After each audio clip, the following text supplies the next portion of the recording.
영애는 퇴원을 하고 통원 치료를 받는 사이에 추운 겨울은 호련히 사라지고 따뜻한 봄이 되었습니다. 사촌동생 수진이의 결혼식에 참석할 즈음에는 날이 꽤 화창하고 봄 기운이 완연했습니다. 엄마는 결혼식 전날 내게 전화해서 친척들 보기가 불편하면 오지 말라고 했습니다. 아직 네 소식 다들 모르니까. 엄마는 그렇게 덧붙였습니다. 아직이라는 말에는 어폐가 있었습니다. 1년은 짧은 시간이 아니었고 그 사이에 명절이나 제사 같은 행사가 있었으므로 내 소식을 전할 기회가 여러 번 있었을 것입니다. 아직 알리지 못했다기보다는 영원히 알리지 않을 계획이겠지. 나의 요원이 친지들에게 알리기 어려울 정도로 부끄러운 일이라는 것을 부모는 내게 숨길 생각이 없는 것 같았습니다. 부모가 알리기를 원하지 않는다면 당사자가 직접 나서는 수밖에 없다는 마음이 들었습니다. 결혼식은 해랑호가 내려다 보이는 펜션에서 열렸습니다. 수영장이 딸린 독채가 여러 개 있는 고급 펜션이었습니다.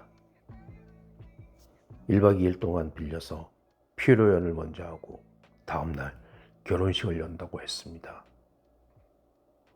수진이는 막내 삼촌의 막내딸이었습니다.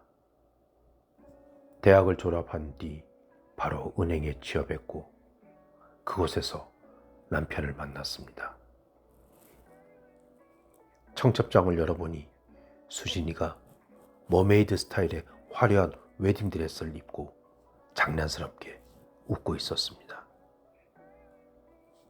수진이의 가족은 늘 웃음이 넘쳤고 행복했습니다.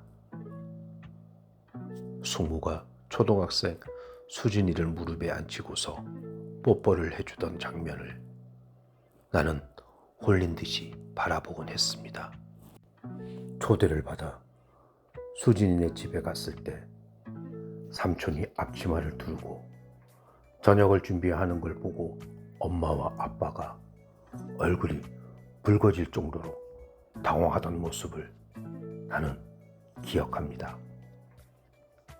그런 삼촌의 곁에는 늘 수진이가 매달려 있었습니다. 아빠, 아빠. 마치 친구를 대하는 것처럼 아빠를 부르면서 자신의 일상을 거리낌 없이 나누던 그 애의 모습을 기억합니다. 수진네 가족을 만나고 돌아오는 길이면 그저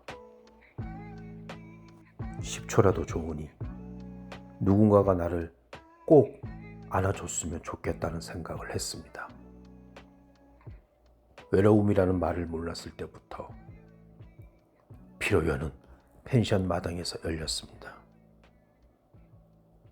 신랑 신부가 해랑호를 등지고 기다란 테이블에 앉았고 몇 개의 둥근 테이블에 하객들이 앉아서 음식을 먹고 샴페인을 마셨습니다.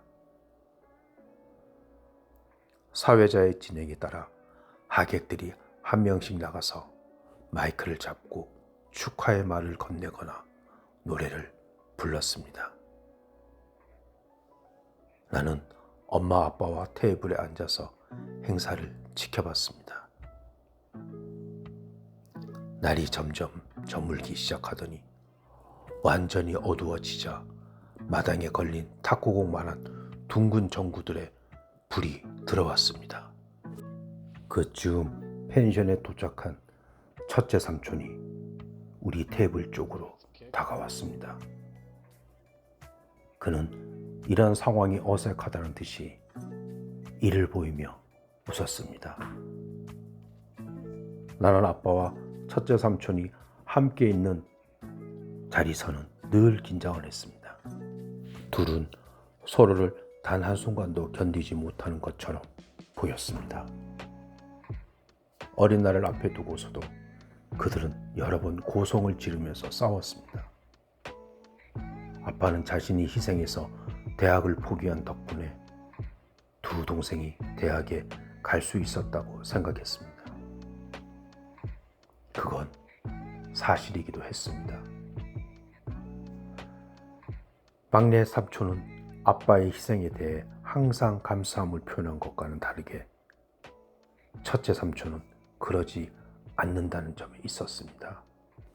오히려 첫째 삼촌은 할머니가 장난만 편애하고 둘째인 자신을 외면했다면서 사사건건 아빠를 향해 적개심을 드러냈습니다. 아빠에 대한 반감이 나에 대한 감정적인 괴롭힘으로 이어진 적도 여러 번 있었지만 아빠는 삼촌의 그런 공격을 무시할 작정으로 그가 나를 괴롭히는 것을 못 본 채 했고 엄마 또한 방관하기는 마찬가지였습니다. 영애야, 오랜만이다. 남편은 안 보이네? 삼촌이 물었습니다. 제가 말씀드렸어야 했는데 삼촌, 저 이혼했어요. 벌써 1년이나 됐어요. 형수, 영애가 뭐라는 겁니까? 이혼이요?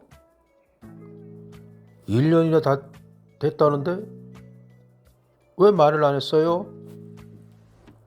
삼촌은 어이없다는 듯이 소리를 내어 웃었습니다. 엄마는 별말 없이 접시 위에 음식을 바라보며 입술을 굳게 깨물었습니다. 제가 삼촌한테 직접 알리겠다고 한 거예요. 이혼이 보통 일이 아니더라고요. 정리할 것도 많아서 1년이 빠듯했어요. 영애는 잔에 샴페인을 따르고 나서 말을 이었습니다. 그리고 삼촌, 형수님이에요. 형수가 아니라. 삼촌의 얼굴이 일그러졌고 아빠가 두 주먹으로 테이블을 쳤습니다. 젓가락과 포크가 바닥에 떨어졌습니다. 주변은 잠시 정적이 흘렀습니다. 너는 지금 그걸 말이라고 하냐? 이렇게 부부 개망신을 시켜야 속이 후련하냐? 씨발, 이혼이 자랑이야? 네가 뭐 잘난 게 있다고 어른을 가르치려고 들어? 아빠가 술 취한 목소리로 소리쳤습니다. 사람들이 와서 아빠를 말리자 아빠는 고개를 푹 숙였습니다. 삼촌은 그런 아빠와 나를 번갈아 바라보며 미소 지었습니다. 그런 그가 글을 쓰고 대학에서 학생들에게 문학을 가르친다는 것이 나는 늘 이해가 되지 않았습니다.